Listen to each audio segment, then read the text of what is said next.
there. How are you? I'm Good to doing see you. fabulous. How are you? I love it when things are fabulous. I am also doing well, and I am super excited about our topic today. I was saying this was one that you picked, and I know you have there's a lot of personal stuff around the topic of intuition for you. And so I'm really eager to talk more about it and to hear you share with others.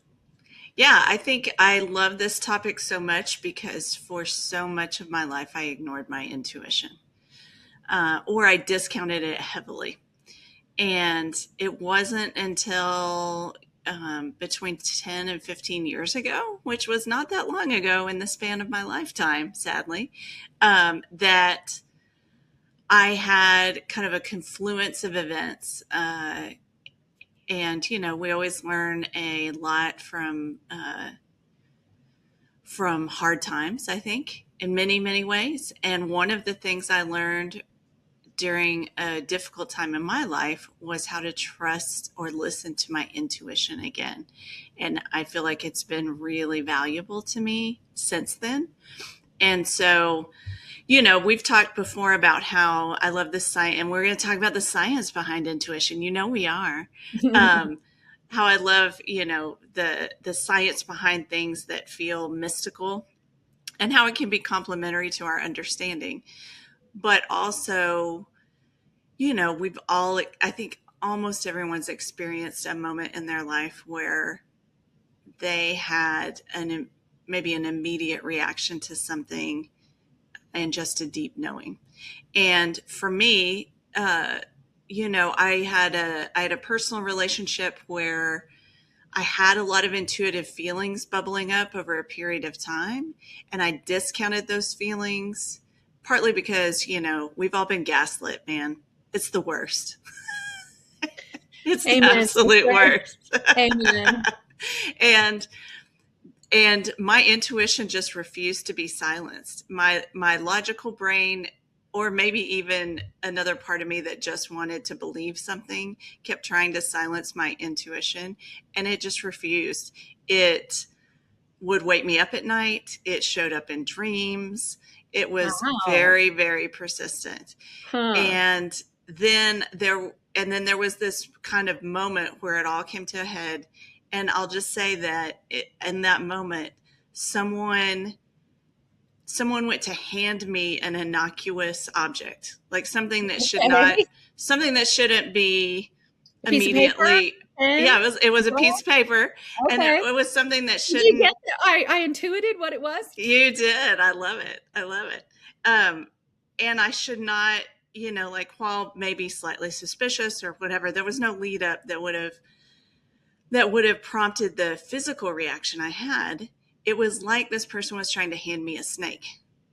I immediately had an extreme physical reaction to this and refused to take it and accept it. And that was really, and then everything that fell out after that really validated all these intuitive feelings I'd been having and discounting.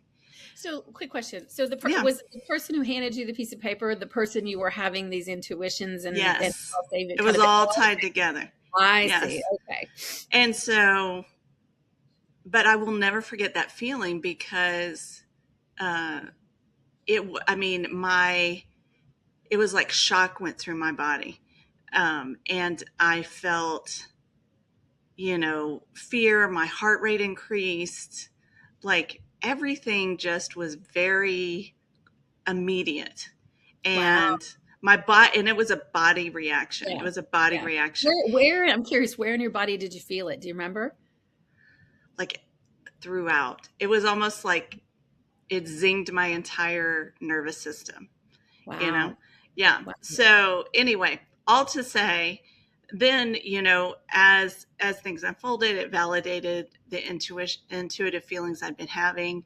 And I realized, like, oh my gosh, I just have completely ignored this ability that I have that is not, we're going to talk about, like, should you how do you weigh intuition into decision making and other things.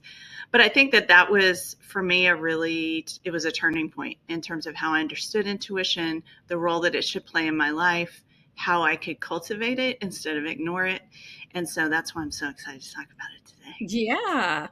Yeah, absolutely. Well, I think, I've met people over the years who are more, trusting of their intuition, more in tune with their intuition, and then others who are like, I don't think I've ever had a gut feeling, like I don't know what that is. And um, not unlike your story, I was in a relationship with a gentleman for a few years, and what my body was telling me and what he was telling me were two different things. And I liked him so much. I was like, I'm just going to believe what he's, and, after that, I promised myself, okay, self, I'm never going to ignore you again. Right. Like, my bad, and it's interesting. Similarly, when I was young, I'm a very, intuitive, like feeling kind of person. And I lost that. I let it go, like I don't know kind of what happened. But in the last probably 10 years, I have embraced it full throttle and have no qualms whatsoever making decisions based on how something feels and telling people that, like, well, why'd you do that? Well, that just felt right. Well, I'm like, that's all I need now, like not only do I know that it's right, and I don't think my intuition has ever led me astray. Um, it's not something that I'm going to hide as a decision maker. I'm just not going to, you Yeah, know. yeah, absolutely. I feel the same way. I do, because I love to be neurotic. I do overprocess, logically What? a lot of those gut decisions still, Yeah. but I have learned to kind of go with the flow a little bit more. So let's talk about like what is intuition, because I think it's like this fast kind of based in your unconscious pattern recognition, um, literal gut feeling sometimes that can be embodied physically, and it can be guided by like your experience. So I think that it seems like people who are older and have more experience sometimes have better intuition, and maybe Mhm. we both arrived at this not coincidentally at a certain phase in our lives. um, but it's guided by emotion. It's clearly guided by emotion. Yeah, I don't know about that. I feel Oh, like I had much stronger intuition, and maybe and this is gonna sound crazy, but I'm just gonna say it, and ability to see when I was young. okay. So like I had really, really strong gut feelings all the time. I would say things like, "Oh, I'm gonna see so and so tomorrow." And I would. Like, I had no reason to, like, those kind of things happen to me all the time. They happen to my daughter too. Like, it's just kind of a thing. Um, and I feel like as I got older, I lost some of it. But now Okay. I feel like I am actually coming back into it. Not because it ever went away, but because I just sort of tuned it out and pushed it out Yeah. you know and I was like, okay, I'm a grown up now, I have to make rational decisions. And I'm like, oh yeah, well, rationality doesn't get you very far. Like, I've just kind of come back to decide. You can, yeah, you can make some rational decisions that make you incredibly Who unhappy. doesn't love a good rationalization sometimes? You know how many times I've rationalized doing something I know I shouldn't do? Like, logic will get you very far, it'll get you very far down the road. So but I've Well, also I go ahead. love that you had that when you were younger. I'm very jealous. I'm very No, jealous I of mean, that. it was, yeah. And I didn't think twice about it. It was just kind of Hmm. what was. Do you know what I mean? Like, it just sort of Right. what It was before the world or other factors told you to discount it, right? absolutely. But I'm curious, I asked you earlier where you felt it, and you kind of said all over. Somatically, what research says, and maybe it's not true or it's different for each person, is you feel things in different parts of your body. And so anger is generally felt in your head. Like, if you're really mad at somebody, like the heat is kind of up in your head. If you're shameful, you feel it kind of on your face, like when you don't want to look at somebody, you just kind of, you're feeling shameful. Anxiety, often in your muscles, right? You're feeling a lot of anxiety in your muscles, which, I guess, I'm not sure, a panic attack, I think that's largely in your chest, but maybe that's different. But intuition in your stomach or in your gut. Hmm. Um, and I think when I have a knowing, that's definitely where it is. Yeah, this was like a all hands on deck warning, so I think that's why it was full body DEFCON for 5. sure. Yeah, it was like DEFCON 5 immediate. Do not touch that snake, you know. But but I agree, it does tend to be like more gut. And I love how, uh people often put it in the context of like when they meet a romantic or in a romantic setting, like butterflies in your stomach or whatever, those I agree, it is usually kind of centered in the gut when I have this feeling, right? How does sometimes I've made the decision like between two different job opportunities, and I'll literally say, okay, I'm going to accept this one, and I'll feel my gut. How does my gut feel? How do I feel Mhm, about this? mhm. Or I'm going to accept this one. How does it make me feel? And that's, especially when you can make the case logically for either, that's the deciding factor for me. Yeah, And it could be, absolutely. something besides a job, obviously, but that's a pretty Yeah. big decision. No, 100%. I do the same thing, right? Okay, I'm going to live with this decision. How do I feel? Hmm. Live with this decision. How do I feel? And it's like there's somebody wrote a book like the body keeps score, or and something like that. It Hmm. really is true. Like I never even I was at an ashram in California, and one of the times I went out there, and it was all about listening to your body. And I remember thinking, what? My body talks to me? Like, aside from intuition, like I didn't even think about it. And it is so true. It is Yeah. so true. It's this idea that your body has a voice. And I was like, oh, wow. Okay. Well, and to hear that voice, you have to clear the path a bit. And I will say, I've recently de-stressed my life a lot, and I feel like my intuition is much stronger because there's just not as much noise, right? Yeah. Stress Yeah. is a noise, like lack of sleep is noise. Like there are a lot of things that can be noise in that system. Yeah. Yeah, absolutely. And what I find so fascinating when we think about what intuition is, it's like you were saying, this kind of deep knowing, you just know. But it's beyond the body, so you feel it in the body, but I feel like in those moments I feel like I'm tapped into something bigger outside of myself, um that is real and has just sort of sent me a message, you know which is really, it's almost like an alignment with something bigger, something greater, something truer, um is how I might describe it. Yeah. This collective energy or unconscious, or, there's a lot to delve into there for sure, in terms of this knowing that is more universal, that's outside of you. Yeah, well, I definitely want to talk about the new sphere and this idea that time is circular, and some scientific research that it's really the future talking to you. Ah. Oh, I love that. That sounds amazing.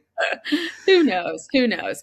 But yeah, it's definitely physical. And, I guess for me, it's more of it's like a pull or a weight. You know what I mean? Hmm. Like this is, it's like a drop in or a download or like a pull, kind of Yeah. answer. So, Yeah. yeah. Yeah. And I think the intuition can, like for me in that example, it was persistent over time. It was something that I've learned to marinate on things because I'm a person who loves to have a plan, loves to take action, and I've learned to hold back and to let things settle in my gut so that I have time to feel, truly rooted in it, that yes, this is the right way to go. But it can also be rapid. And that's kind of where it starts to verge into more like that insight or sudden conscious realization, which maybe that's something that's been brewing for a long time and then suddenly becomes really clear. It's kind of like the immediate payoff of intuition. Yeah. Yeah. I feel like what's so interesting is outside of the work environment, I'm definitely more intuitive in terms of how I live my life. But Mm-hmm. I do feel like at work, I try and be more rational, more logical, and definitely like to process things, as you were saying, and incubate. I'll be like, let me process that, or let me incubate on that, and wait for the right decision to arise. Yeah. And I think that I do that both logically and I feel like this emotional intuitive Hmm. path, right? So sometimes have you ever had like you meet someone for the first time maybe, or you're getting to know them, and you have this feeling and you think, I don't know what that is, but there's something there. I'm just Something not good or sure. something bad? Oh, it could be either. Uh-huh. Yeah. Uh-huh. It's more interesting when it's something bad, because then because I don't know, I default to I'm like I default to I'm gonna like this person, so I think Yeah. if it's something good, it's just affirming that, Affirmation. so I just Mhm. don't notice it. But then if something happens where I get a different feeling, then I'm like, oh, file that away, we'll see about that, we'll see Yeah. what happens. So I think then over time you kind of collect you might collect more like actual rational examples, or factual examples that might support whatever that feeling was you had in the beginning. Yeah, what is that? Is that inherent bias? What do they call that, right? Where you make a Yeah. decision and then your brain will literally find the evidence to support whatever decision you make. But I'm obsessed right now with quantum entanglement. Like I've been obsessed with it for years. I'm back on it again. And, this idea that two quarks can be separated by light years, but are operating as if they were one unit or in relationship to each other, is just, I just find it just so fascinating. And to your point about you meet somebody, and sometimes it's like, oh, I feel like we're entangled. I've never met you before, but I feel like we're entangled. How is this Mm-hmm. possible? And then you meet other people and you're like, oh my God, we are light years. Do you know what I'm saying? Like, Yeah. it's fascinating how there's so much at play in our lives, in our energy, in our, vibration, in our molecules, pulling at us, pushing us, that we're probably not even consciously aware of. Yes. Yeah, and I do as much as I love science, I think we clearly know that, like, even when you talk about science related to like how we understand our body and how the body works and how the mind works and all that good stuff, clearly we have limitations, and we always have. So it's an interesting mix of what's known versus what's unknown and how you navigate that. Yeah. Well, Yeah. one of the things I was curious about is how many people trust their intuition. So Yeah. tried to pull some statistics, just a little bit of research, but so 85 to 90% of people report having gut feelings and using their gut feelings to influence major decisions. So that's higher than I would have guessed. For sure. Um, and that women tend to report stronger intuitive perceptions than men do in general. Um, I did a little research on is women's intuition more accurate, and there's really no research to back that. But I think culturally, women have historically been encouraged more to use their intuition, or have relied more on their intuition. So I feel like there's a little bit of cultural bias there. But I think I've seen men make gut decisions right and left, yeah, for sure. Yeah. yeah. And this was interesting. Over 60% of CEOs in this survey cite intuition as a top decision-making tool. Yeah. That's You know, interesting because, yeah, as we know, most CEOs are male. So right? still There you this in this year of our Lord 2025, that is still the go. case. Right? And then Yes. among first responders, right? So Mm-hmm. they report some of the highest intuition reliance, and it is hyper refined. Snap judgment, do this, do that, don't do this, don't like that. They will report just almost operating on pure intuition in extremely chaotic situations where if you had to literally process all the data coming your way, it would, you know what I mean? You'd be shut Yeah. down, Yeah. and I think that kind of ties back to experience like you were talking about, having Mm-hmm. been in similar chaos. Yeah, Yeah, I think it's interesting, that first responder piece, because um, you know they have to make snap decisions in in very intense situations. And to your point, I think that's how science thinks about intuition, for sure, where it's almost like a extreme version of pattern recognition, right? yeah, It's like I've got this compressed experience that I'm going to apply, um, sometimes in less than a second, right? yeah. Yeah. And it's like they learn to take all that and marry it with the unconscious brain and like trust it because they don't have the time to always do the processing. And so some of the best examples of that are in people who are in those circumstances, like, you know, unexplainable, like nurses. You know, you talk to nurses or doctors, or especially like hospice nurses, who just intuitively feel when someone's about to pass, or have a gut feeling about, you know, someone who's been in a horrible car accident. Are they going to pull through or not, etc. And so some of that can be explained by this experience that they've accrued over time, and some of it is a little inexplicable. So Oh, yeah. I mean, whether your nervous system's neuroscience will say their definition of intuition is your body's can milliseconds before it reaches your brain, your body is reacting to something, yeah, right? And that something is kind of the intuition, right? yeah. Uh, but I don't like the science answers. I know you don't, but this will lead us back to the part you like. I also found that patients who have damage to emotion related brain areas struggle with decision making, even though their logic remains intact. That's right, because we're emotional decision makers. Yeah, Yeah, I love yeah, that stuff. I love yeah. that. So I thought, you know, exactly. It cannot all be explained by the people in the white coats with the pencils, Yes. for sure. Good, good, good. Um, Yes. So, but we do have to watch out for, to your point around bias, et cetera. And so I'm interested because you seem very sure. Of course, I still question my intuition frequently, or a little bit. Like I'll, uh, it's, you know, the two sides of my brain, you know, here's the feeling, and then my thinking brain comes in and analyzes it and validates it, or sometimes it doesn't, and I go, well, I'm going to go with the feeling anyway. um, but you know, we all have These biases. conversations you have with yourself. I just want to grab some popcorn and watch the show.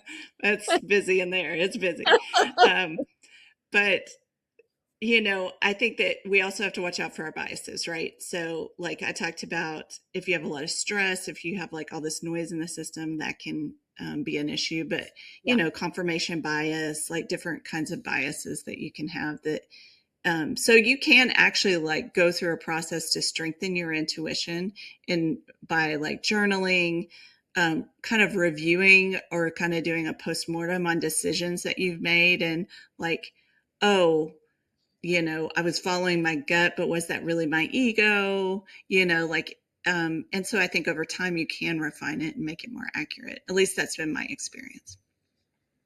Yeah, I mean, I would suppose so. I've just gotten to a place where I've just decided to trust myself. Yeah. I've just decided that I'm going to trust myself. And, could there be ego in there? Could there be confirmation bias? Could there, there could. But at the end of the day, in all the important ways and in all the important times, my intuition has not let me down, you know, Mm-hmm. and it just has not let me down. I have let it down, and I'm going to quit doing that. And where I will try and keep it in check is if I feel like I am, because of my intuition, in a position where I may not give somebody the benefit of the doubt, or I may not be as kind, then I will try and moderate and regulate, because I want to be that kind of person. Um, but yeah, it's, yeah, that's kind of I it. don't. Listening to you makes me want to set my uh, intuition free Set it free. and see what Absolutely. happens. Set it I'll free. come back to you in 6 months and be like, Susan, that was a mess. What'd you get me into? You can call me. I'll bail you out of jail. Whatever happens, you only live once. But, That's you true. know, so if we talk about now intuition kind of where does it come from? Mm-hmm. That's part of why I trust it so much. I'm a huge Jung fan. Mm-hmm. I definitely, am down with the collective unconscious. I just feel like I see evidence for it all the time.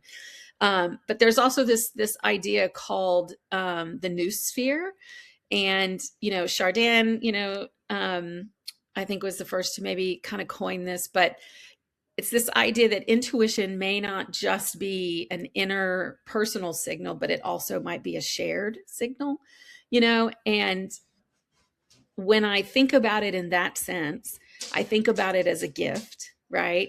And I think Mm-hmm. about it carries more weight than it's just me and my nervous system sort of tweaking out over here on what's happening in my life. But this idea of a new sphere is a layer of sort of shared human thought that surrounds the planet. This kind of thinking field created by everybody's mind. And it kind of sounds crazy, but it's the same idea as Jung's collective unconscious, right? That consciousness is collective, it's not just individual. And if you think about, we all have an electromagnetic field around us, right? And it vibrates at a certain frequency, and you're going to meet people where your fields just sync right up. And, oh, where have you been all my life? I think I've known you 2 minutes. I feel like I've known you 20 years, whatever. And then you meet other people and you're like, oh my gosh, this just, do you know what I mean? Like, we're just not fitting. It's that same kind of idea. So it's more than just believing in my intuition in the way I see it. It's I'm being given a gift. I'm being communicated to, from a larger sphere, and that increases my confidence in it, if that makes sense. Yeah, artists talk a lot about tapping into this, right? About how ideas show up from this kind of Mm-hmm. Mm-hmm. reservoir, and are made apparent to them, and will find someone else if they don't bring them to life. And um, we haven't talked much. At some point, I'd love to have a whole episode on hypnotherapy, because I did about half a dozen sessions at one point. But I will say one of the sessions I had was uh, the visualization. It's, with hypnotherapy, there is a talk track, and it's not super prescriptive. It kind of prompts you, and then your brain fills in all these blanks, right? Which, it's for me, it's a shortcut to kind of this deep meditative state. But one of the experiences I had was who I was before I was embodied. And I felt like particles in space, and I was disembodied, but I was at like it was this incredible feeling of peace and unity, Yeah. even though I was particles distributed, right? Yeah. And slowly I kind of those particles kind of came together to become an embodied self. But I mean, I can still think about that experience in that hypnotherapy session, and it's like a emotional touchstone for me in terms of how I think about that topic when it comes up. Oh my God, I can't even imagine. I mean, unitive consciousness is the highest level of consciousness that we know or we talk about now. What an amazing experience. Yeah, it was pretty cool. And I will say about hypnotherapy, I'm not married to the idea of any of those experiences, like how valid or able I am to scientifically prove them. They were just amazing experiences, and I really found it valuable at that point in my life. So, Yeah. yeah. Yeah. Science schmience. I joke. I joke. I love science. I do. I'm like reading this like MIT for Dummies book on quantum entanglement again. That's how dumb I am. I'm reading it again. Like, Well, to be fair, I think you should cut yourself some slack, because most people don't read about quantum oh entanglement in their God, spare I'm time. So, obsessed. How do these two different particles know what the other is? I'm just obsessed. I have to understand this. So maybe nice. I'll have to go get some hypnotherapy to help me understand it. Yeah, I mean, I think that would be fun for us to do a little hypnotherapy, talk to an expert. Yeah, it's a unique experience for sure.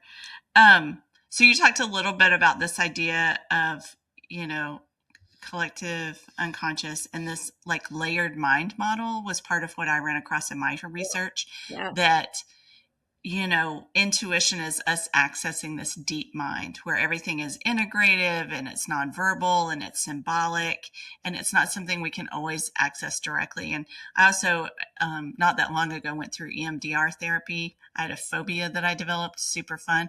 I feel This like is a everybody's big, like, good Lord, how many types of therapy have you been in, girl? A lot. That's how many, a lot.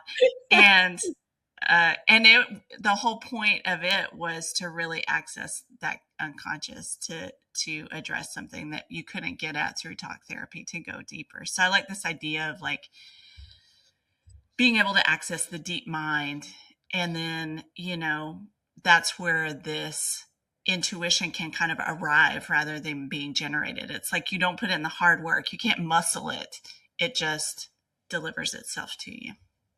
yeah. Well, you're right. I don't think you can muscle it. I think you said this earlier, but you have to bomb the shore. You Yeah, have to clear a path. You for have to sure. just, do the work to say, I'm going to be open to it. I'm going to trust it, right? And Yeah. then I do think it's like a muscle in that sense. The more you use it, the more you will use it, and the stronger it will get. You'll get better and better and better at you know, intuiting, right? Being Hmm. intuitive. So yeah, I think you do have to focus on it.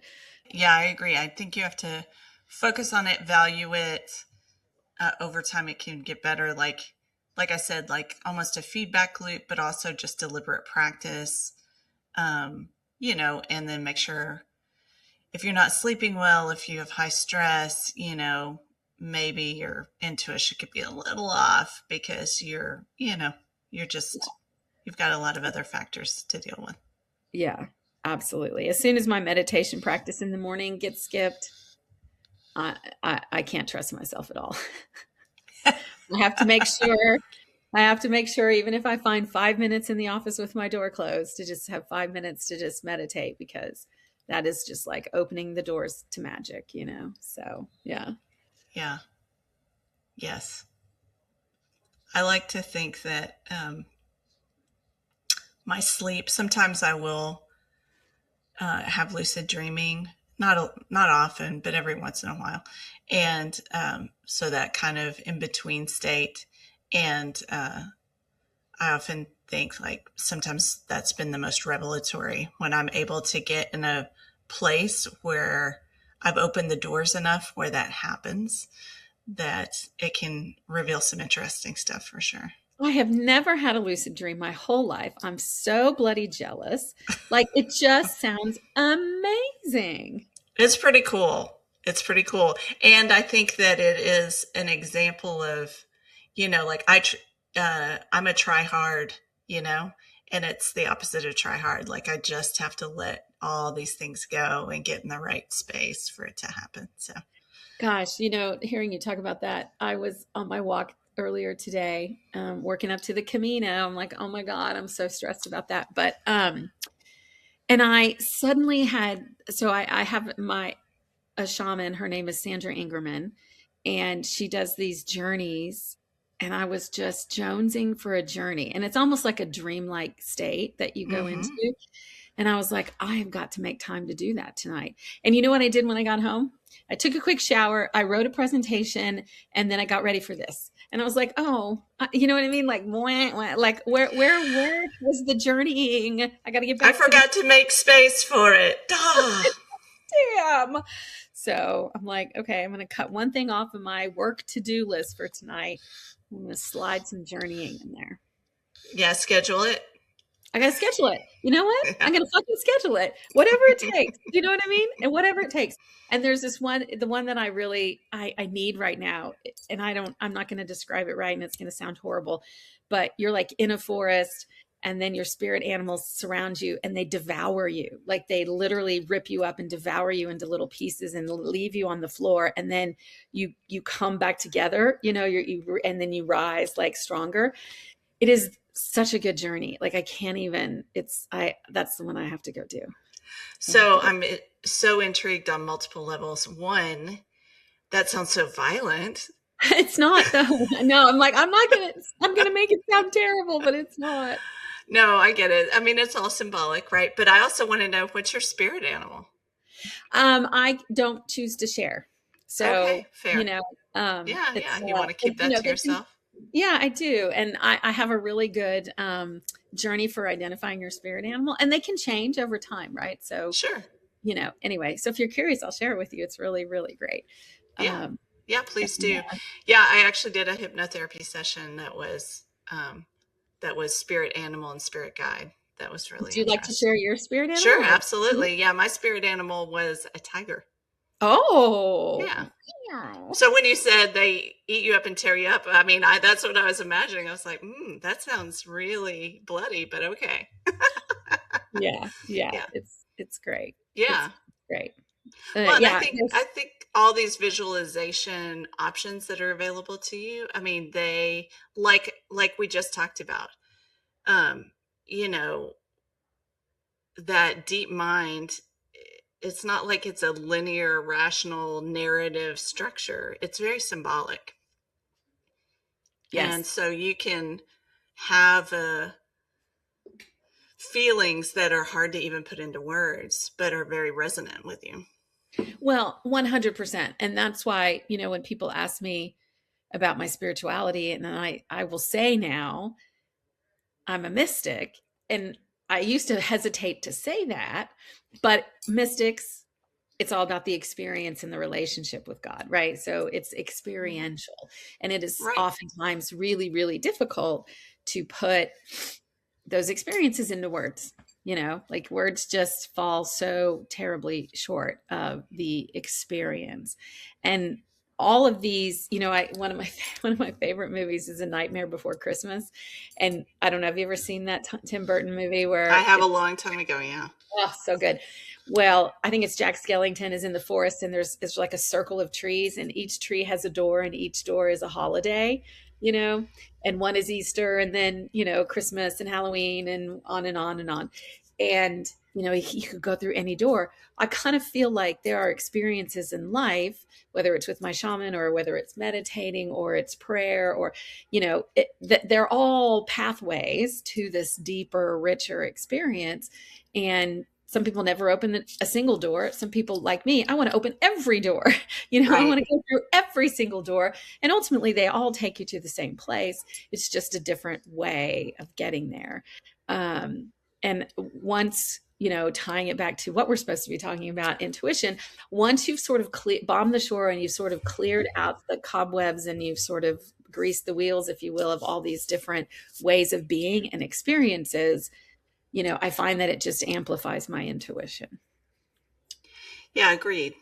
And I think it's a good note of, whatever door you want to take, because there are a lot of people who rely almost 100% on prayer, right? Hmm. So they have a Hmm. strong religious practice, and prayer, I'm going to sit in prayer on this is a phrase I heard a lot when I was growing up, and certainly something that people do, you know, frequently. I have a minister friend who has, morning prayer. And during the pandemic, she actually developed quite a Facebook following with people who wanted to join her in that morning prayer ritual.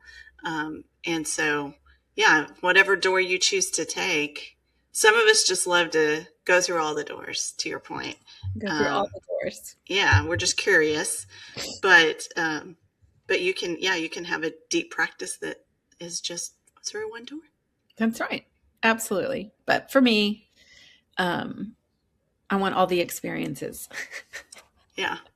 So Yeah. we'll have to do hypnotherapy. That's one I haven't done. I'm Yes. still going to do the psilocybin, probably not till February now, but I'm definitely going to Okay. still do that. I I can't wait to definitely hear about want to that. go to Costa Rica and do some ayahuasca All somewhere. right. We'll have to figure that out. I don't know if you're game for that or not, but I'm just, going down my list. Nice. Well, I love it. Yeah. I mean, obviously, yeah, there are all kinds of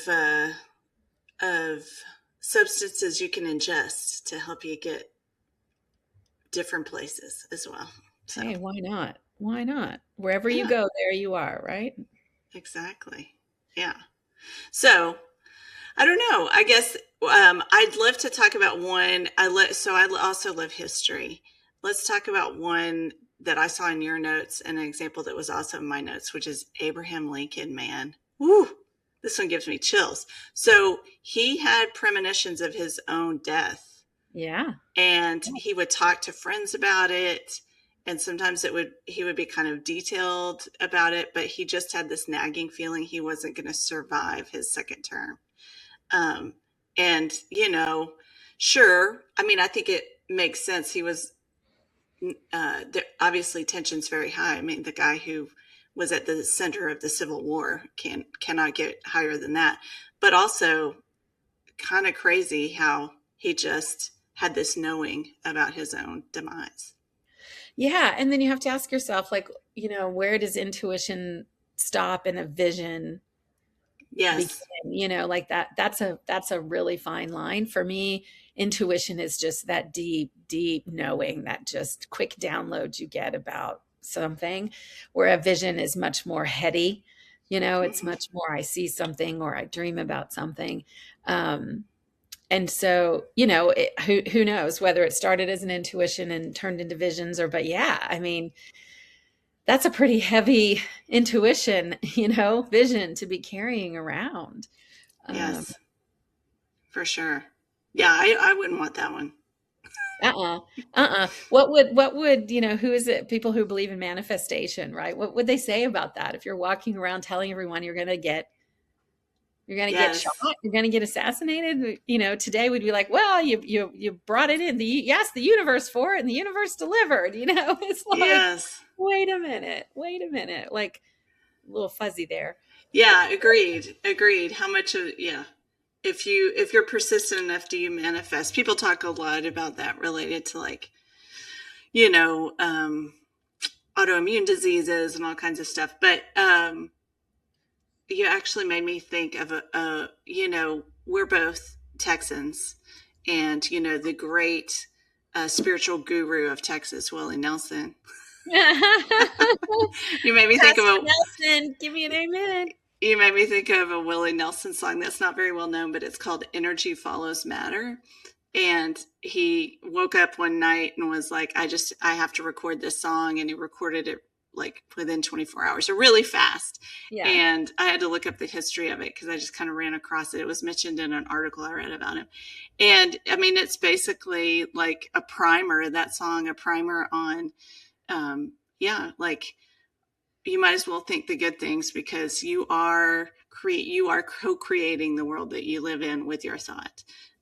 So I always think Yeah. about Willie when I start to go down the negative path because I'm like, I don't want to be throwing all my energy into something that's going to be I negative for me.